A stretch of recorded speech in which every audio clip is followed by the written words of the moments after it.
السلام علیکم ورحمۃ اللہ وبرکاتہ۔ ناظرین، آپ دیکھ رہے ہیں سلطان جلال الدین خوارزم شاہ کی کہانی کا حصہ دوم۔ ناظرین، حصہ اول میں آپ جان چکے ہیں کہ سلطان علاء الدین کمزور اور ناتواں خلیفہ بغداد کو اپنا رقیب اور دشمن سمجھ رہے تھے، لیکن ان کا اصل دشمن صحرائے گوبی میں مسلمانوں کا خون پینے کی تیاریوں میں مصروف تھا اور موقع کی تلاش میں تھا۔ صحرائے گوبی میں مغل قبیلہ سب سے طاقتور تھا۔ 1154 میں اس قبیلے کے سردار کے گھر ایک لڑکا پیدا ہوا جس کا نام تموجن رکھا گیا۔ جوان ہو کر تموجن نے مغل قبیلے کے تمام دشمنوں کو شکست دے دی اور ایک طویل اور صبر آزما جدوجہد کے بعد گوبی اور منگولیا کے آوارہ قبائل کو ایک جھنڈے تھلے منظم کرتے ہوئے ان سب کا سردار بن گیا۔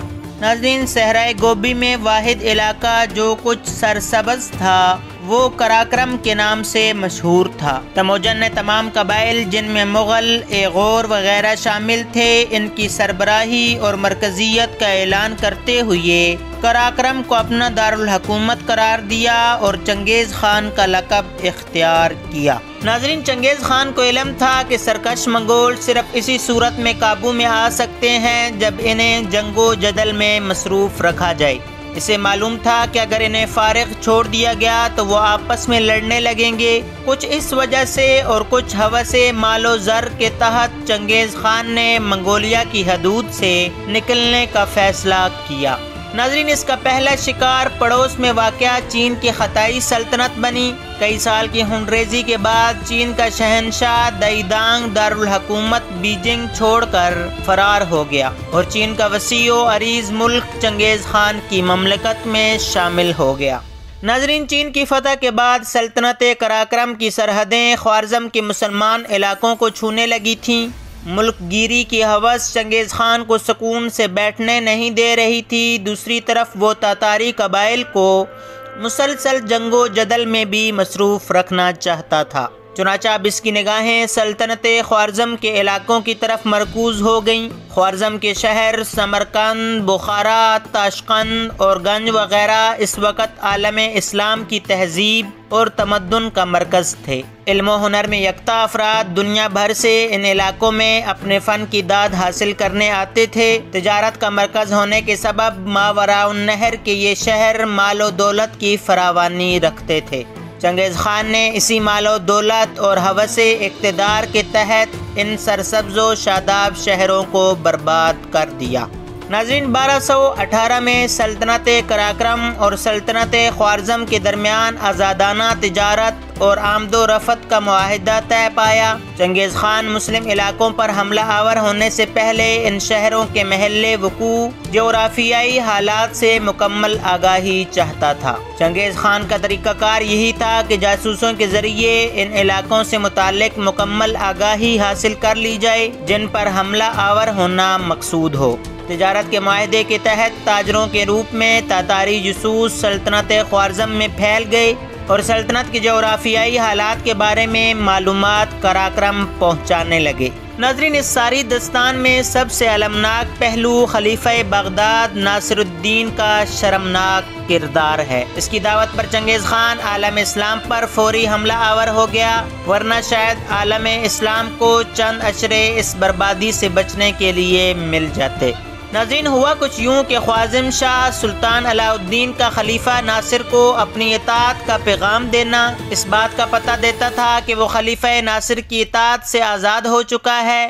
اب خلیفہ بغداد کو براہ راست خوارزم شاہ سے خطرہ لاحق تھا۔ چنگیز خان کا خوارزم شاہ سے معاہدہ دوستی بھی خلیفہ ناصر الدین کے لیے باعث پریشانی تھی۔ دوسری طرف خلیفہ کا زبردست جاسوسی نظام اسے بتا رہا تھا کہ حقیقت میں چنگیز خان کا معاہدہ دوستی اور تجارت ایک فریب ہے اور اصل میں چنگیز خان کی نظریں سلطنت خوارزم کے شہر پر ہیں۔ خلیفہ ناصر الدین کے جاسوسے نے اسے یقین دلایا کہ اگر چنگیز خان کو یہ پیغام پہنچا دیا جائے کہ خوارزم پر حملہ کرنے کی صورت میں خلافت بغداد وغیرہ جانبدار رہے گی تو وہ خوارزم پر فوراً حملہ کر دے گا، اور حقیقت بھی یہی تھی کہ چنگیز خان کو مسلمان علاقوں پر حملہ آور ہونے کی صورت میں عالم اسلام کی طرف سے مشترکہ مزاحمت کا شدید خوف لاحق تھا۔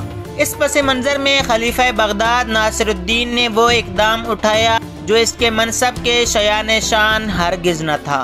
خوارزم کے سلطان سے لاکھ خطرہ سہی، مگر وہ بہرحال مسلمان حکمران تھا اور اس سے معاملات گفت و شنید سے حل کرنا بہتر تھا۔ مگر خلیفہ بغداد نے قراقرم ایک سفارتی وفد روانہ کیا اور ایک خفیہ پیغام چنگیز خان کو بھیجوایا کہ اگر وہ خوارزم پر حملہ آور ہوگا تو بغداد کی خلافت اس زمن میں غیر جانبدار رہے گی۔ یعنی خلیفہ نے چنگیز خان کو عالم اسلام پر حملہ آور ہونے کی دعوت دی اور اس بات کی یقین دہانی کروائی کہ بغداد کی خلافت جو عالم اسلام کا سیاسی مرکز ہے اس سلسلے میں خاموش رہے گی۔ ناظرین، یہ سفارتکاری بڑے ڈرامائی انداز میں کی گئی کیونکہ بغداد کے ایلچی کو قراقرم کے لیے خوارزم کے علاقے سے گزرنا تھا، اس لیے خلیفہ کا خفیہ خط جو سلطنت خوارزم کے لیے موت کا پیغام تھا اسے چھپانا ممکن نہ تھا۔ خوارزم کے حکام ویسے ہی بغداد والوں سے مشکوک تھے، اس خفیہ پیغام کو پوشیدہ رکھنے کے لیے عجیب و غریب طریقہ اختیار کیا گیا۔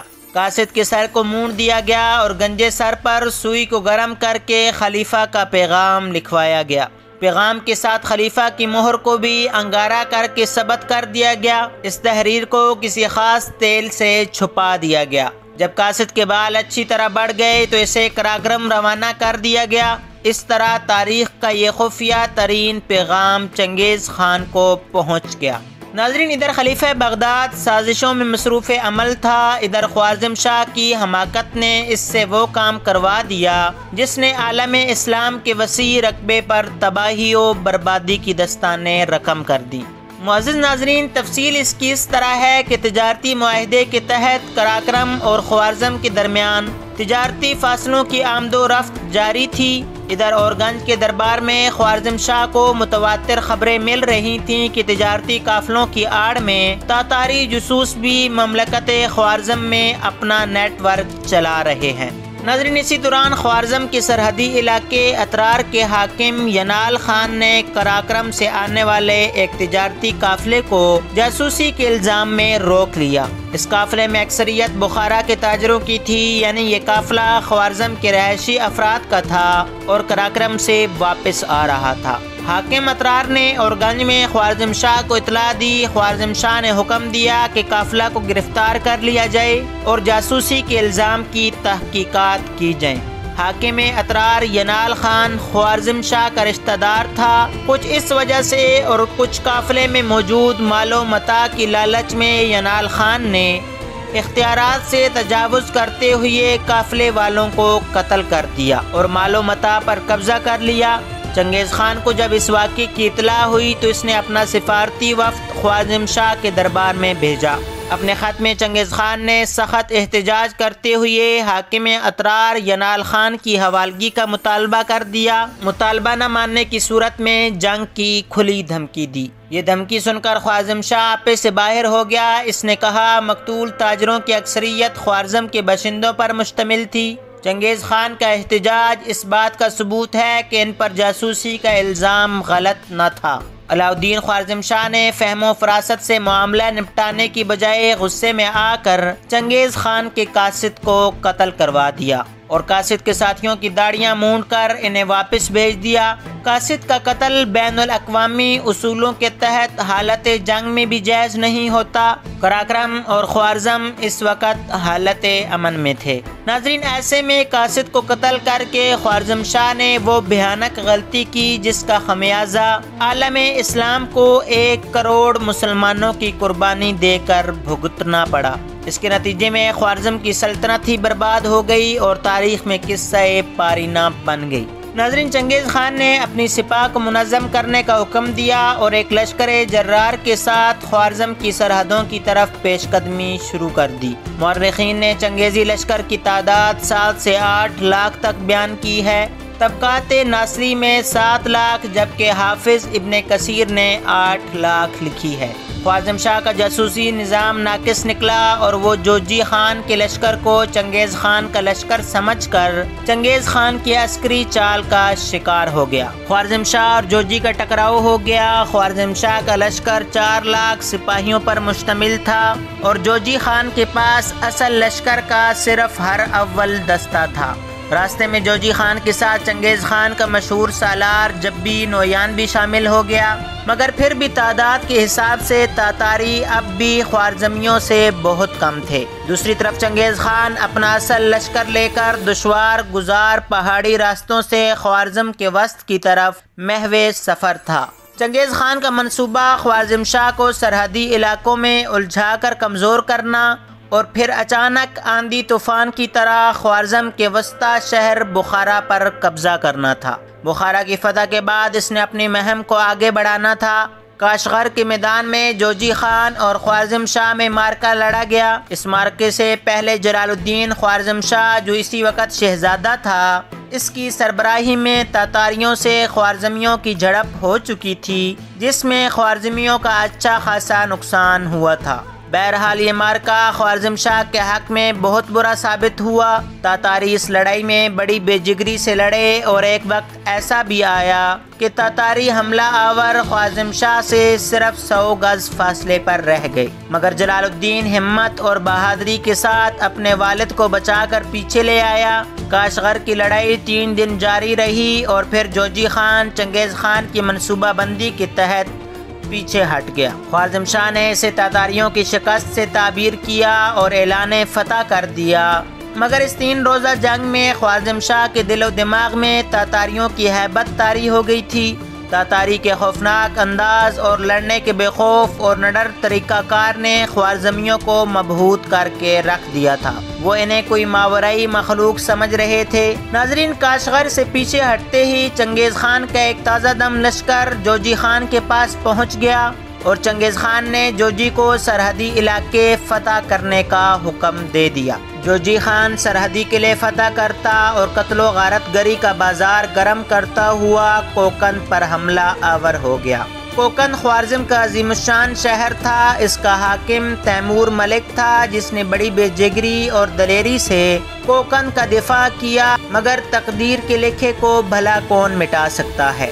ناظرین، دوسری طرف چنگیزی سالار جبی نویان لشکر سے علیحدہ ہو کر سمرقند کے تاریخی شہر کی طرف حملہ آور ہو گیا۔ ادھر چنگیز خان مرکزی لشکر کے ساتھ بخارا کے عظیم الشان شہر کی طرف بڑھا۔ بخارا، سمرقند، کوکند، اترار، غرض ہر طرف سے تاتاری الغار کی خبریں خوارزم شاہ تک پہنچنے لگیں۔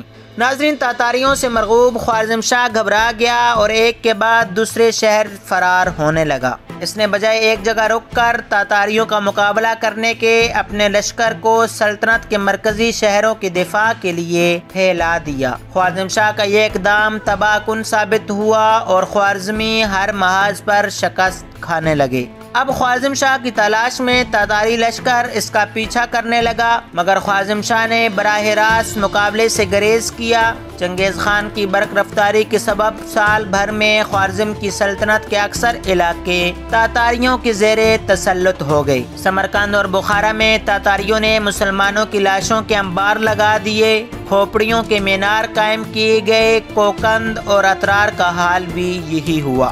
حاکم اترار ینال خان، جس نے چنگیزی قافلے کو قتل کیا تھا، اسے زندہ گرفتار کر کے چنگیز خان کے حوالے کر دیا گیا، جسے بعد میں عبرتناک انداز میں قتل کر دیا گیا۔ ناظرین، خوارزم شاہ کا تمام خزانہ تاتاریوں کے قبضے میں آ گیا۔ سب سے بڑھ کر حرم سرا کی خواتین بھی تاتاریوں کے قبضے میں چلی گئیں۔ سب سے برا اثر دارالحکومت اور گنج کا ہوا۔ تاتاریوں نے دریا کا رخ موڑ کر پورا شہر غرق کر دیا۔ ناظرین، تاتاری خوارزم شاہ کی بو سونگتے پھر رہے تھے۔ خوارزم شاہ نے بھیس بدل کر ایک جزیرے میں روپوشی اختیار کر لی۔ اسی حالت میں چند ہی دنوں میں وہ انتقال کر گیا اور مرنے سے 3 دن پہلے جلال الدین کو اپنا جانشین مقرر کر گیا۔ ناظرین، سلطان جلال الدین نے جس وقت حکومت سنبھالی وہ وقت نہایت نازک تھا۔ حکومت سنبھالتے ہی اسے دارالحکومت سے فرار ہونا پڑا اور گنج کے قتل عام میں 12 لاکھ مسلمان شہید کیے گئے۔ اسی ہنگامے میں جلال الدین کے 2 بھائی بھی شہید ہو گئے۔ اب جلال الدین خوارزم شاہ نے خراسان کے علاقے کا رخ کیا۔ بچی کچی سپاہ کو منظم کرنے کے خیال سے خراسان کا علاقہ بہترین تھا۔ یہ علاقے ابھی تاتاری یورش سے محفوظ تھے۔ جلال الدین کو سپاہ منظم کرتا دیکھ کر چنگیز خان نے ان کا پیچھا کرنے کا حکم دیا۔ دوسری طرف تاتاری وحشیوں نے نسا، نیشاپور، مرو جیسے علم و فن کے مرکز برباد کر دیے۔ جلال الدین خوارزم شاہ کے تعاقب میں چنگیز خان بذات خود خراسان پہنچ گیا۔ اسی دوران ہرات کا علاقہ بھی تاتاری قبضے میں چلا گیا۔ ناظرین، غرض یہ کہ عجب افراتفری کے حالات میں جلال الدین خوارزم شاہ نے اپنے والد کے برعکس تاتاریوں کا مقابلہ کرنے کا فیصلہ کر لیا۔ ناظرین، اب تاتاریوں کی یورش افغانستان تک پھیل چکی تھی۔ افغانستان کے علاقے میں تاتاریوں کو سخت مزاحمت کا سامنا کرنا پڑا۔ اسی دوران قندھار کا معرکہ پیش آ گیا۔ جلال الدین کو اطلاع ملی کہ قندھار کے قلعے کا نہایت سخت محاصرہ کیا گیا ہے۔ اہل قندھار کی مدد کرنے کے لیے جلال الدین اپنی سپاہ کو لے کر پہنچ گیا۔ اہل قندھار کے ساتھ مل کر تاتاریوں کو شکست فاش دی اور یہ پہلا موقع تھا کہ حملہ آور تاتاریوں میں سے ایک بھی زندہ واپس نہ جا سکا۔ ناظرین، جب جلال الدین خوارزم شاہ نے حکومت سنبھالی اور اپنی سپاہ کو ساتھ ملا کر ان کو منظم کر کے ایک مرتبہ پھر عروج پکڑنے کی کوشش کی، اور ناظرین، یہ قندھار میں تاتاریوں کو شکست دینا اور کسی ایک کو زندہ نہ چھوڑنا، یہ جلال الدین خوارزم شاہ کی کوشش کا پہلا نتیجہ تھا۔ ناظرین، اس سے اگلے ایپیسوڈ میں ہم بات کریں گے یہ کیسے جلال الدین خوارزم شاہ نے چنگیز خان کے لشکروں کو شکستوں پہ شکستیں دینا شروع کر دیں۔ ناظرین، امید ہے کہ سلطان جلال الدین خوارزم شاہ کی کہانی کا حصہ دوم آپ کو پسند آیا ہوگا۔ اگر ویڈیو پسند آئی ہو، انفارمیٹیو لگی ہو تو لائک شیئر کریں اور کمنٹ باکس میں اپنی رائے ضرور دیں۔ ملتے ہیں اگلی ویڈیو میں۔ اللہ حافظ۔